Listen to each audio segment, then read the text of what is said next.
When we were young, we read more often because we had to. It was the only way for us to get knowledge and to be enlightened. Read to your heart's delight and be enlightened.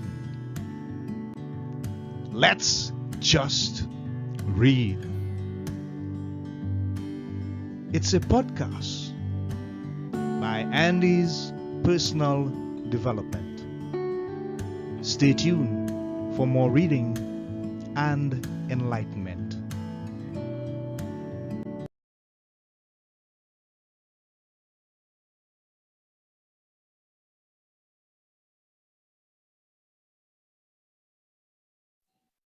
Okay, this is Andy of Andy's Personal Development. We are live in the podcast studio of Let's Just Read, and our guest is Guy Morris.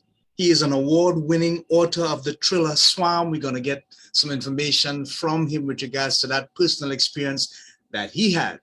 But before we do that, let's welcome Guy Morris to our studio and to the platform of Let's Just Read.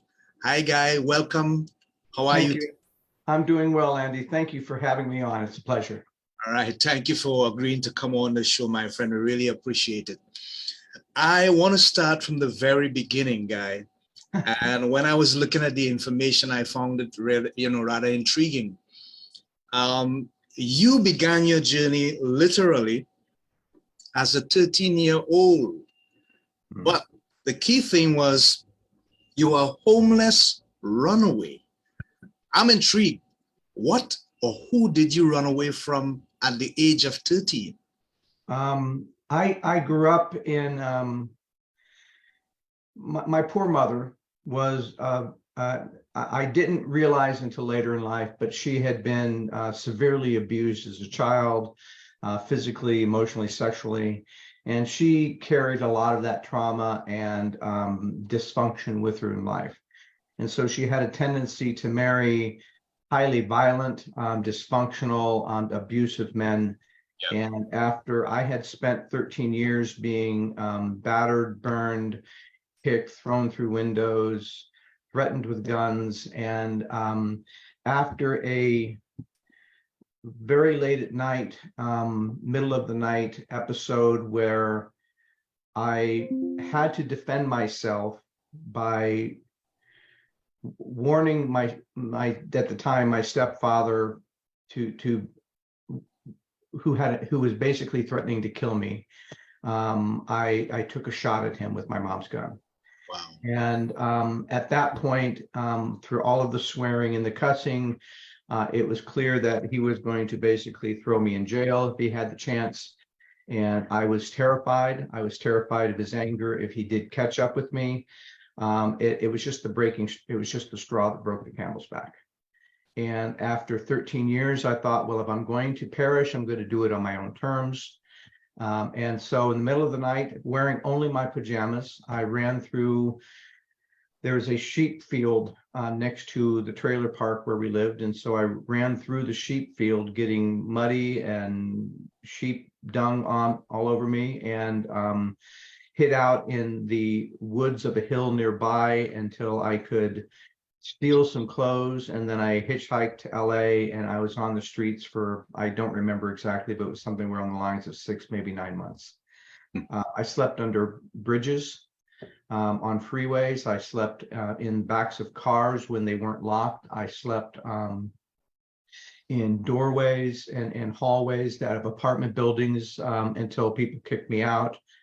I would get up very early in the morning to go work with migrant workers. So they would typically assemble at a particular street corner at 4 a.m.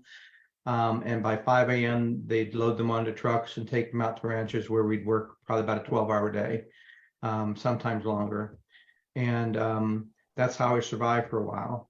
And my brother ultimately caught up with me and convinced me, my older brother, who had moved out years before because of the abuse, convinced me that I should go home to get a GED because my mom had divorced that particular man. Now, that didn't necessarily mean much because she would then she was so lonely, she would then turn around and find somebody else.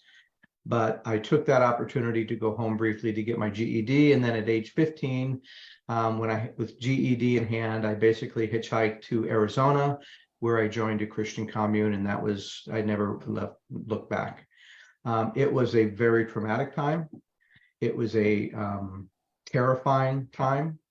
I suffered some abuses while on the street, but they weren't as bad as the abuses I was suffering at home. But I learned resilience. I learned that I never could depend on anybody else for my survival, for my needs, for my well-being, other than myself, and that if I was willing to sacrifice what I needed to sacrifice, that I could make it through to the next step. And that became the beginning of my journey of hard work, working alongside migrant workers. The word lazy just can't exist. It can't exist in that kind of environment. And so I brought that work ethic with me throughout my life, and that has served me well. But yeah, now I didn't know it at the time, and nobody understood it at the time. But from all of those years, I had developed what we now call complex post-traumatic stress, which means that you're traumatized so often and so frequently that it rewires your brain. And that would be something that I would struggle with for most of my life until I was diagnosed in my late 50s. Wow, that is an intriguing and amazing story, guy. Thanks for sharing. I could hear the passion still in your voice. I was going to ask you, what about the emotional stuff that you would have learned? But you shared three things, and I just want to mention them quickly. You talk about resilience, self-independence, and to forget the word lazy. You knew you had to go out there and get it done. You had to work because you needed to survive. Mm-hmm. What would you say among those three that were really responsible for the platform that created the opportunity for you to become what you have become today? How much of that experience extended its way into you making decisions about bettering yourself, improving your life, and eventually being someone who's sharing that experience with the world? I think that sense of self-reliance that I could have easily become a victim. Yeah. And played the card of I'm a victim. Yeah. And to be honest with you, Andy, I don't know why I didn't. Okay. I only knew that I didn't want my past to define my future. Right. I didn't want to become the kind of people that I grew up with. I wanted to be somebody different, but I didn't know what. I didn't know how to do that. I just knew that I didn't want to repeat those cycles throughout my life, and that somehow, some way, I would need to find a new path and journey. Now, along the line, while I was actually on the street, or actually it was right after I got back and was working on my GED, I got suspended from school because I got involved in a fight. And I didn't pick the fight, but one of the things I learned on the street was if somebody's going to come up and punch you, you don't sit down to cry. You get up and you punch them as hard as you can until you can't punch anymore.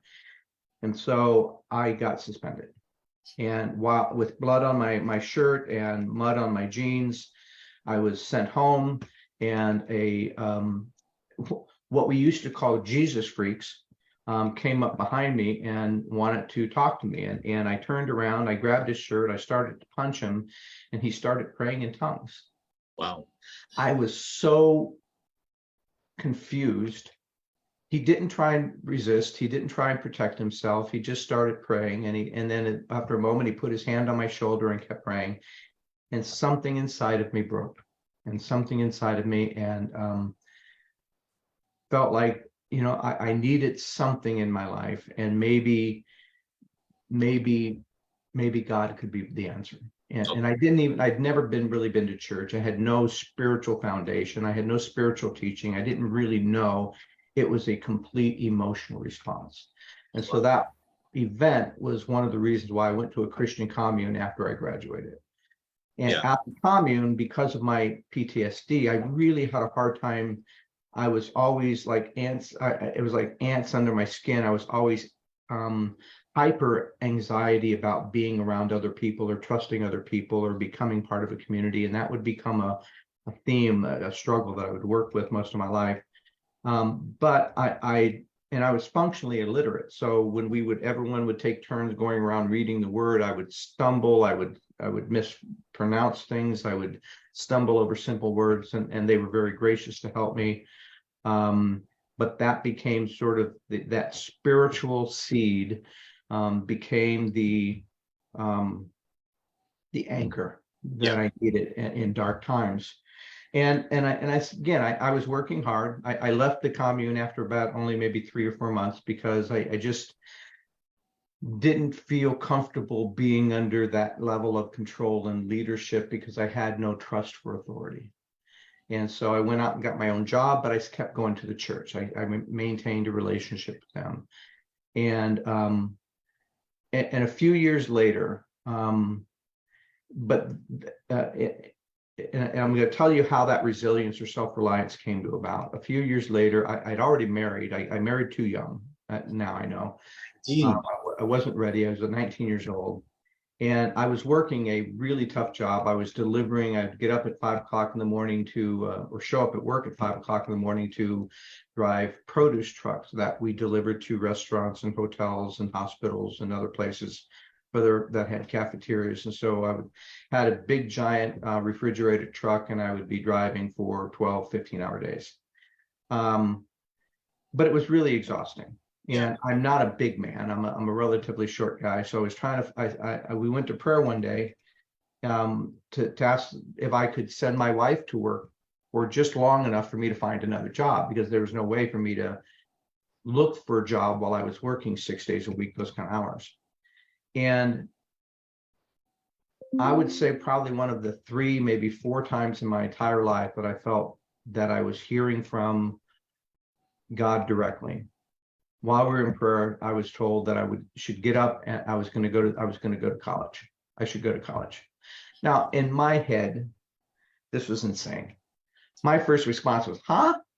I said, "No, God, I want my wife Susan to go to work. You're not listening." I said, and I'm thinking, I barely even passed high school. I'm functionally illiterate. I took no SAT scores. I said, I was told my entire life that I was dumb and stupid and worthless. And so college, no, that's for guys that, with rich parents that studied real hard and got good grades. And that's never going to happen for me. That would be impossible. That would just be impossible.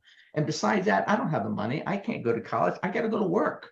No, food on the table, rent, that kind of stuff. Well, I went back to prayer with this kind of doubts in my head, and I felt another word says, "No, I want you to get up right now. I want you to call the university." This is before the internet. "I want you to ask for an application. I'm going to send you to college." Now, the week before, or some other time, we were taught about obedience, right? And so I thought, okay, I'll go through the motions. There's no way this is going to happen, but maybe it's a thing of I just got to learn obedience or something. So I did. I got up and I went to the phone, and my wife asked me what I was doing, and I told her, and her response was like, "Huh? You go to college?" So the long story short, I had to get her help to complete the application. It was only a month before school started, so the fact that it was already that late was another thing against me.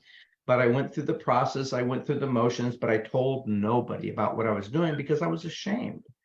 I thought, well, this is ridiculous. This is like, a homeless guy trying to run for president or something. And a few weeks later, I got a letter that said I was accepted. And my first thought was, wow, man, they'll let any idiot into college.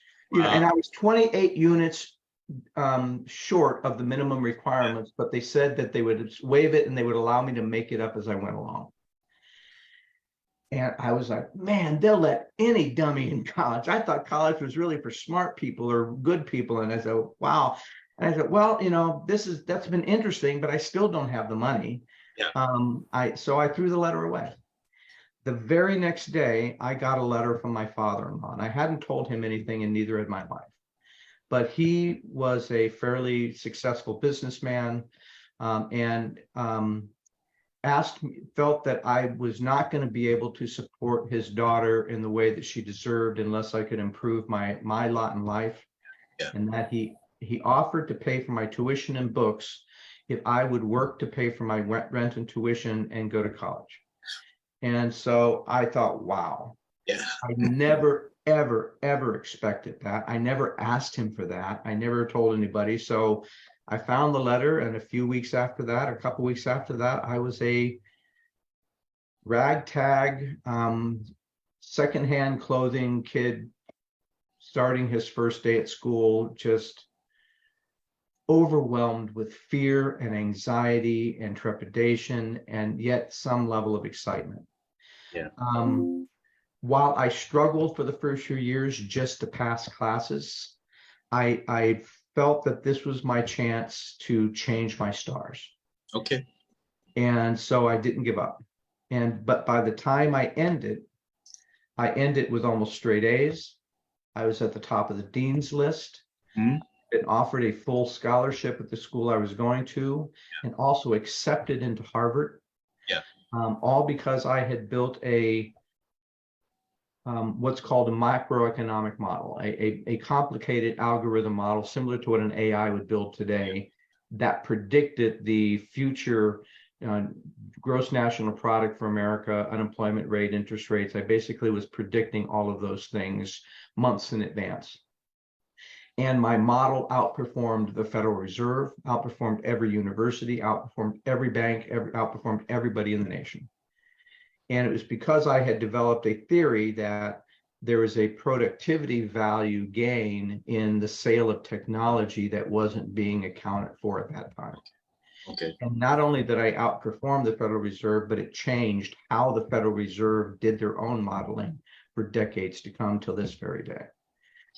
So that was the beginning of me thinking, okay, well, maybe there was a part of me that still thought that maybe I had just gotten lucky, that I wasn't smart, but I just gotten lucky. But I took it. That got me a job at IBM after graduation, and that started a 36-year career of Fortune 100 companies where I would work with VPs and CXOs, leading innovative changes and all kinds of incredible experiences in my life. And I was always for a long, long time, I was one of the first to arrive at work and the last to leave. And I would oftentimes work till middle of, way into the evening, 9, 10, 11 o'clock at night, because I felt like I had to prove myself, because I wasn't as worthy as those kids who grew up with that kind of education and leadership capabilities. I had to work twice as hard to do it. And part of that was my hyper anxiety and my PTSD and my chronic depression basically driving me forward. Working overtime to kind of make up for what you felt were your natural shortcomings. Guy, your story is so inspirational. I mean, you literally went from zero to hero, from mediocrity to excellence. You made a list. You wrote a multi-million-dollar product resembling IAF today with regards to the economy, and changed the way that the Federal Reserve were doing stuff. How important it is for people to recognize, and I know somebody needs to hear this, that despite where they came from, despite the conditions that they grew up in, and the lack of opportunities and maybe the lack of formal education, that because there's a destiny that is carved out for everybody that most of us don't know about, but you were blessed enough that you were encouraged and led by your prayer to make that move to go to college against the odds. Your father-in-law responded without you reaching out to him. That was God working on your behalf. So what is the lesson here that people really need to learn and to understand? Hey, there is still hope and there is still opportunity for excellence despite where they have been or what they have been through. I think the lesson for me was faith can open doors you don't even know exist. Right. Yeah. You may not even understand why you're doing something. Yeah. God placed me in a situation that I would never, ever wish on my worst enemy. And yet I didn't want to become bitter. I didn't want to become angry. I didn't want to become a loser. I didn't want to be a victim. I wanted to just feel content with, even if I was poor, and for the longest time I was poor. And I didn't want to let my past define the kind of person I'd be in my future. And I was willing to obey on a little thing. And God says those who are faithful in the little things will be granted greater things. And I was terrified, depressed. But I did it. And the more I did it, the better my career got. Now, underneath all of that, while I would be sitting in the chief executive officer of a Fortune 100 company during the day and working with him at night, I was still struggling with all of the hurt of post-traumatic stress. I was addicted. I was an alcoholic.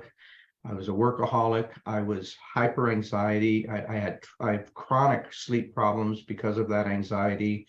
I felt really hard to feel connected to any community, to even people at work, people at church. I was really kind of disconnected. And when that came to a head at one point, I had gotten divorced. I lost my daughter. I was able to retain my son, but only because my ex-wife didn't want him. Okay.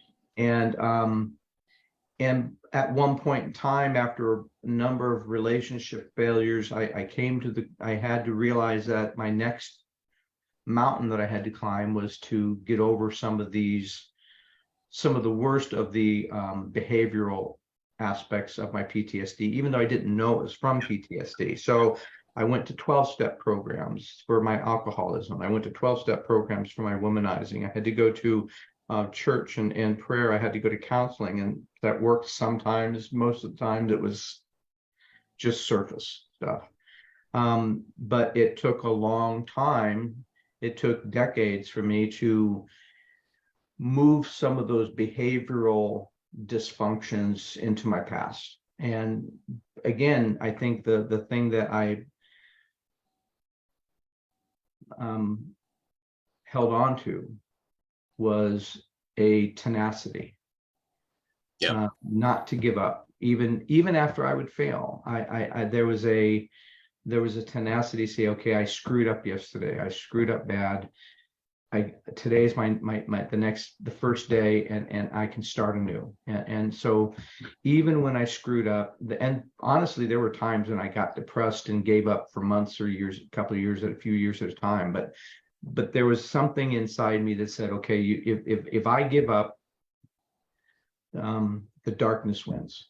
Yeah, exactly. And the only thing that Christ asks for us to do is to renew our faith daily, is to keep trying, not to give up, to understand what he wanted from us, and to continue to work towards that. And I was inspired by the parable of two men who went to the temple. Yes. And one man was proud. He was righteous. He was a good man. He was a successful man. He was the kind of man I wanted to be. But he would stand off and say, thank God I'm a good man. Thank God I've got all these great things. Thank God that I'm not like Guy Morris over there. Mm-hmm.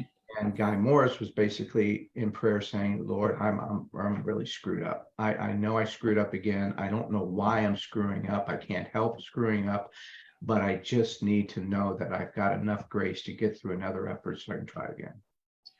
And it wouldn't be until my late 50s when I finally had, and it was right before my older brother, the one that helped me get off the streets, was dying, that he was a Vietnam vet, and he had PTSD, and he was in therapy for years with his PTSD until his therapist finally said his PTSD wasn't from his time in Vietnam, it was from his time in childhood. And he called me up and started asking me questions and started trying to talk this over with me about what I was experiencing, because on the surface, I was the only successful one in my family. I wasn't living in poverty still. I was living a good life, and flying corporate jets, and they were putting me up in the best hotels, and I was eating at the best restaurants, and I was working alongside geniuses and leaders and billionaires. And even though I never felt a part of what they were doing, I always felt like I never could. I use the phrase, I could never drink the Kool-Aid of my own entitlement. But yet I still was suffering silently because I was afraid to share, even at church. I couldn't go to church and say, hey, I'm suffering, I'm struggling through all these things, because frankly, none of them would ever understand, or they would just trivialize it, that, oh, just do this and just do that and you'll be fine. Just trust God. It's like, well, trust is one of my big issues. So you're not understanding what I'm going through here. So it wouldn't be until I was diagnosed with the PTSD that the pieces of the puzzle started making sense. And it gave me new tools and new things to do and new ways to talk about it. And I found a counselor who understood, who could work with that and work with me. And honestly, I tease him. I said, he works with me on a pro bono basis because I'm so messed up. This is his life. I'm his life challenge. But he also saw that I was willing to do the hard work necessary to try and make a change for myself, because I didn't want to stay in that place of unhappiness and loneliness and fear and anxiety and depression. I wanted to move past it. I wanted to experience the joy that I saw in the faces of other people at just simple things like going to a park with their kids. And I wanted to feel that kind of joy. Right. And so that it became, my life became kind of a parallel of trying to be successful in my career, as well as trying to overcome the emotional baggage that I didn't even understand until late in life. But that would be my journey. Okay. Now, I also wanted to, part of what I did to help me on an emotional level was do creative things outside of work. But it wasn't really, it helped kind of distract me from either the mind-numbing analytical high pressure stuff I did at work, or versus the highly dysfunctional social emotional relationships I was having. The artistic work would basically give me some kind of temporary reprieve and balance.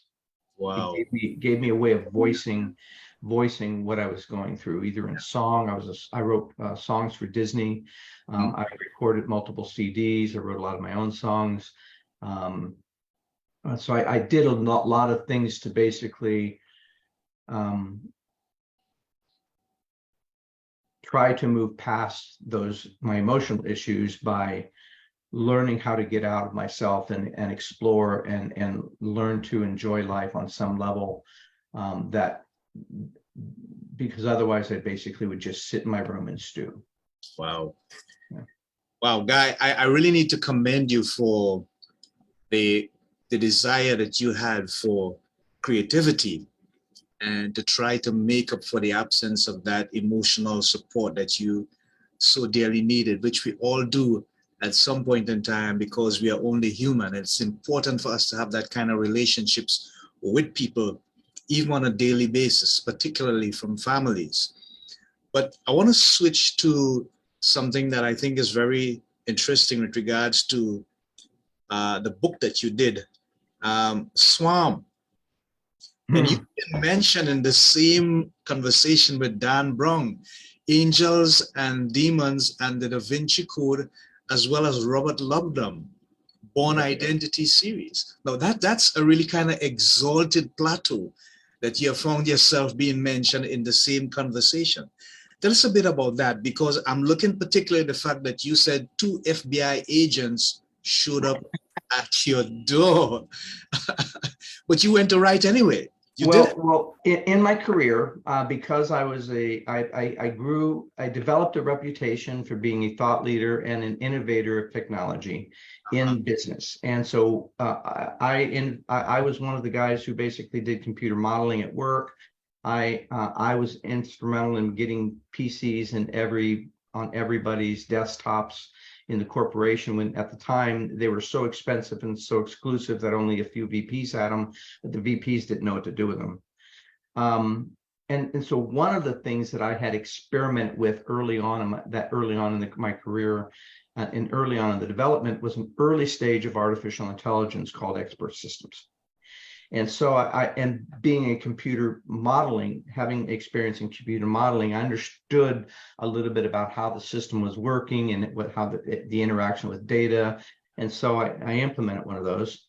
But my work involved a lot of research. Now, one of the things I had a dysfunctional relationship with is leisure. I can't, my body just, if I watch television for more than an hour, I get antsy. And it's like, okay, I'm just wasting time. This is nice, but I'm wasting time. That's a great show. I should go do something similar, or I should go do something on my own. And so there's always I used to call him the whipping boy in the back of me, basically saying, don't be lazy, get up and go do something. So I would research a lot, and I stumbled onto an article. It was an Associated Press article, one of those very little short blurbs that you get in the back of a science magazine. And the article only said something along the lines of a program had escaped the Lawrence Livermore Laboratories at Sandia. And if I knew anything about it, to contact this professor at Sandia, or this scientist at Sandia, or this FBI agent in charge of the investigation. And I looked at that article and I went, wow. Okay, well, either somebody at Associated Press had made a really bad boo-boo. They were supposed to say the program was lost, or it was stolen, or it malfunctioned. But they used the word escaped, and I couldn't get that out of my head, because escaped implied some kind of intent. It implied some kind of intelligence. It implied the ability for the program to move itself, and most importantly, to erase its log trail so they didn't know where it went. Now, the Lawrence Livermore Labs, for most people who don't know, is an NSA spy lab. Okay. They create the Stuxnet virus, they do signals, they do cryptology. And so in my head, I'm thinking, okay, a spy program has escaped the NSA and they don't know how to find it. I said, wow, what a cool story is that? So being the dweeb that I am, I cut that article out, I taped it onto my monitor, I looked at it every single day for over a year, and I kept working on it in my spare time. How, if I'm a spy program, how exactly did I escape the NSA? Yep. And if I'm the NSA and I had this really cool program that could do all that, what did I want it to do with that capability? And so I came up with a whole series of about a dozen different functions that I thought my perfect spy program could do to spy on people. And these are things that were within the realm of possibility given the state of technology at the time, but maybe pushed out a few years of development, assuming the government was labs were a few years ahead of the commercial labs. Okay. And so, and at the time, I produced a webisode series. I was an espionage webisode series. I had a friend who was a film producer. We wrote scripts. We hired out of work actors. We did photo shoots. We designed sets. We created sort of this parallel universe sort of webisode saying this happened in real life, but this is what was going on behind the scenes. And I included this program as a character in what was going on behind the scenes. Now, one of the big capability now, and when we did that, we got optioned by a studio. 2 weeks before the studio were going to exercise the option, 2 FBI agents showed up at my door. Now, at the time, I thought it was a prank from my friend. So I said, no, show me your badges. And they showed them real quick. I said, no, show them to me again. I'm looking at them real carefully. I'm like, okay, well, guys, come on in. And I immediately knew why they were there. Yeah. But they were not happy at all that I had figured out something they thought for sure was top secret. Yes. But my response was more like, yes, I did it. Yes, yes, yes, yes, I did it. And they're like, no, Mr. Morris, this is not funny. And I was like, no, you guys, this is hilarious. I said, my wife came home during that time, and she pulls me aside. She said, there's 2 FBI agents in my dining room. I know they're not here for a social call. What did you do? Ah, So because I hadn't broken any laws, and I was like, guys, you can be angry with me all you want for being smart, but I didn't break any laws. You should go talk to the guy who leaked the story to the Associated Press. I said, it's not my fault. I figured it out. Go talk to, matter of fact, you guys should give me a job. So they went and, bottom line, they went and killed the deal with the studio. So I lost a lot of money. I had to tuck my tail between my legs. But that stuck with me for years. So I continued to investigate where the technology was going, what it could do, how it was being used in national security and national defense and cybersecurity and espionage and even weapons development. right. And so when I retired, I knew that I retired for a number of reasons. One is it was after I realized I had post-traumatic stress. And all of the high pressure jobs that I took on every time, I would always take the highest pressure job where it was always like, I wanted to tell the company, you're not doing something you should be doing. Give me the job to go fix that problem and go do it. And I'll build my own team. I'll set my own budget. You guys just have to back me up and I'll make this happen. And so I was always in jobs where if I failed, I could get fired. If I succeeded, I could get a promotion. But that pressure was really bad on my PTSD. It was really making my PTSD harder. So I retired to lower the stress, but I still have an active mind. Right. And so writing thrillers that are deeply founded or deeply rooted into factual research and real facts allowed me to keep my intellectual mind stimulated, but also then combine that with the creative elements that I had been practicing for a number of years. And so the book Swarm deals with that program that has turned into a character, and it deals with artificial intelligence and espionage, cybersecurity, national security, weapons development, and all of the stuff that we're talking about now on ChatGPT, of the risks of AI and how things could go wrong and how it's moving faster than people are expecting. And even the companies developing AI recognize its potential for misuse. And so they're now asking governments, please come regulate us. Well, the governments are saying, well, we don't know, we really don't know how to do that because you don't understand how this AI is working. How do you expect us to know? So years before everyone was aware of that, or at least talking about it, I was aware of it. I was talking about it. I was warning people about it.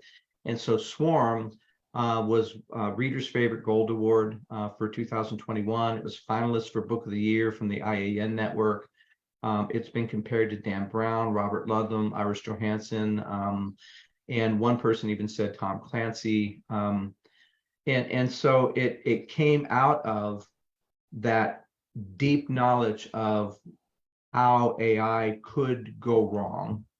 Now, I'm a thriller writer, and part of that is because my childhood was always some dramatic, traumatic danger event that I was being faced. The other part is in my career, I became really good at what we call risk management, anticipating what could go wrong and how to mitigate it, because I had this paranoid mind. And so writing a thriller just seemed natural, because a thriller basically takes real potential plausible events and then just says, okay, gee, what could go wrong? What could go really wrong? And I was really good at that. And so yeah, that became the impetus, one of the 2 key inspirations for that series. Now, the second inspiration came when I created a computer model to predict the probability that we were living in the end times.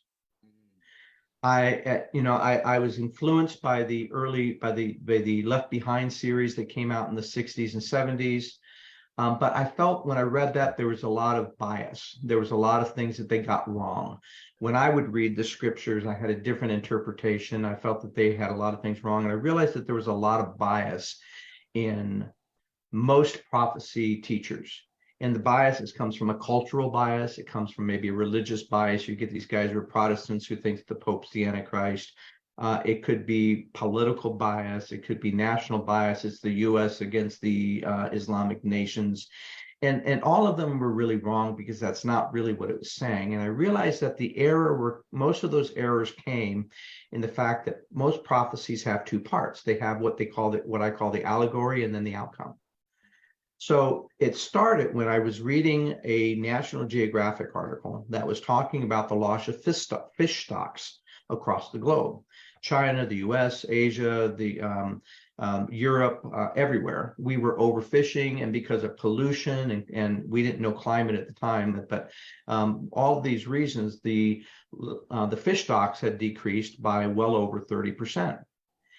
And it occurred to me that there was a prophecy called the Seven Trumpets that said that the allegory was the flaming rock would come from the sky, and the outcome would be that a third of the fish of the sea would die, a third of the birds of the air would die, a third of the beasts of the land would die, and 2/3 of the rivers of the earth would become so polluted we couldn't drink from them. And it occurred to me that those things had already occurred. It wasn't some future prophecy event. There was never an asteroid or some rock from the sky. It was from our own doing. It was from our greed. It was from our avarice, from our hubris.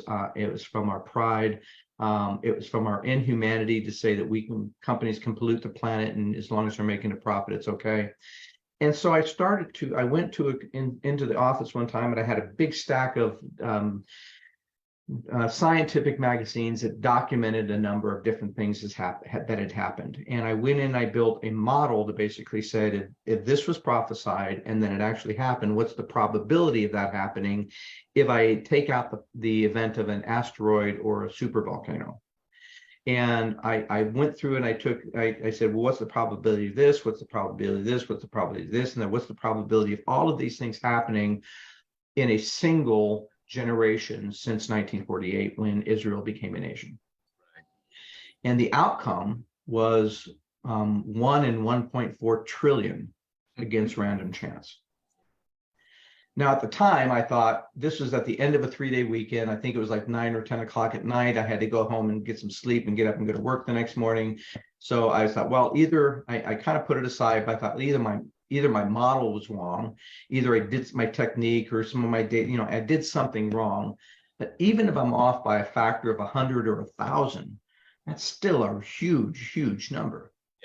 And so I started looking at the world differently. I started looking at myself differently. I started looking at what was really important. Was it really my career? If we're really are in not just an unusual time in history, but in prophetic times, what did that mean in terms of my career? What did that mean in terms of my life goals? What did that mean in terms of, trying to build wealth for children and children's children? What did that mean in terms of my priorities and my relationships? How should I be viewing my politics?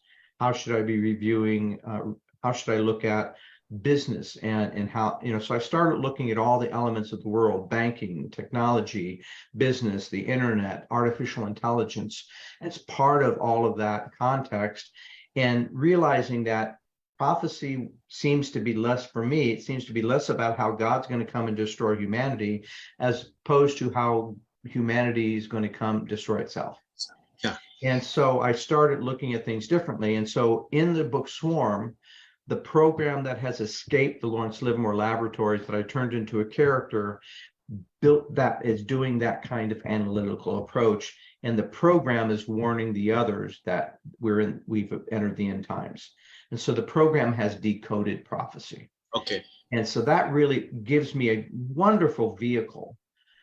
Literary speaking, gives me a wonderful vehicle to talk about all of these things on the world without taking my side politics, your side politics problem, and without taking a lot of the religious dogma and doctrine that were in many cases wrong and biased.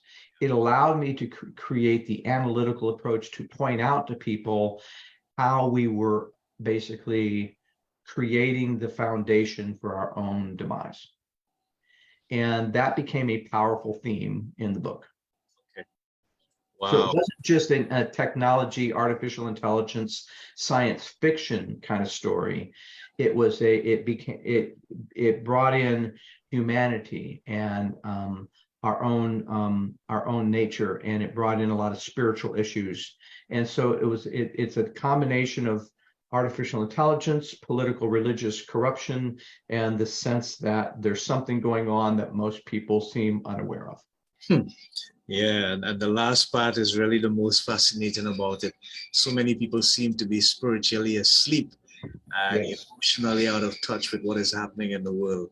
So, Guy, we have come to the end of the program. We've gone over some time, but you were on such a tear that I couldn't even think about stopping. I was totally absorbed in the information that you were sharing, and that's commendable. I really thank you for your openness and the level of commitment to sharing some personal stuff as well as some interesting, intelligent stuff with regards to what is happening in the world, the prophecies, the information that you had to gather when you did your research to write Swam and that kind of stuff. It's all thrilling and fascinating as you're a thriller writer, but it's also eye-opening and brings people, to me personally, to a place where we have to realize, hey, something is happening here that is way bigger than us, and we need to examine ourselves Exactly. and see the role that we need to play. So we have had Guy Morris on, an award-winning author and a man who has been at the top, the height of his trade with regards to computer technology and programming and so on. And he has been a fascinating guest on Let's Just Read. So, Guy, I just want to give you the opportunity now to share your information in regards to how people can get your books. If they need to make contact with you, they want you to speak or something, how they can make contact with you. Just share that information. The first place to start is guymorrisbooks.com. Right. That will link you to other places to buy. If you want a signed edition, you can buy it from the site. The books, the website will also give you fact versus fiction for all of my books. It will also give you real location shots where things really happened, technology breaks down of what's really true. I'm on Twitter as well, but I don't like to answer a lot of my DMs because I get so many bad DMs of people trying to sell me crypto or trying to flirt with me in inappropriate ways. So I just ignore most of it. So the best way to do it is through an email from my website. You can link to contact me. I do speaking all the time. I do a lot of these podcasts. I'm expecting to be on television as an expert guest on AI by next year. And I have a business called Author Event Network where we go out to major events and festivals and we sell books. So I'm fairly busy. So if I don't get back right away, I will get back. But yeah, that's the best way to get a hold of me. And my latest book, The Last Ark, deals with the prophecy of the Third Temple and 2 arks of the covenant that still exist today. One of them was stolen and sold in the black market January 21. So just to tease you. But I would love to hear from people. I'll always love to hear from other readers and people who are interested. And thank you very much, Andy, for having me on your show. Thank you, Guy. We appreciate you coming on. You've been a wonderful guest, and we really appreciate the effort that you have to share your information with us. So we hope that you have much more continued success going forward, and that everything works out according to God's will for your life with regards to the rest of the contributions that you are going to make. You're going to be on national television. Make full use of that opportunity. I'm hoping. I have a PR consultant who's convinced she can do it. So we'll see. Sounds good. So in the meantime, this is Andy of Andy's Personal Development together with our guest, Guy Morris. We are saying so long. Remember, always seek to read the right documents, the right books, so you can get enlightenment, knowledge, and information so you can make the best decisions about your life. Until then, this is Andy saying so long. Godspeed, God bless. Shalom. Namaste, guys. Bye for now.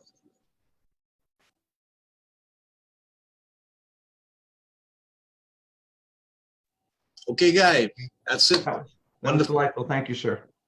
You're welcome. We'll be in touch, and you take care of yourself and all the best going forward. Thank you, Andy. You too. Take care. Okay, bye for now.